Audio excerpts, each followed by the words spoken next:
First, open the spark plug socket with T10 wrench.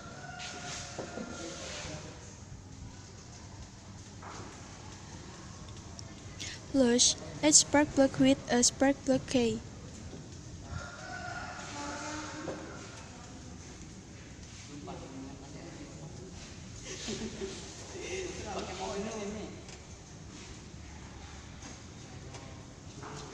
Then, observe the physical condition of the spark plugs. Spark plugs experiment at the color on the negative spark plugs.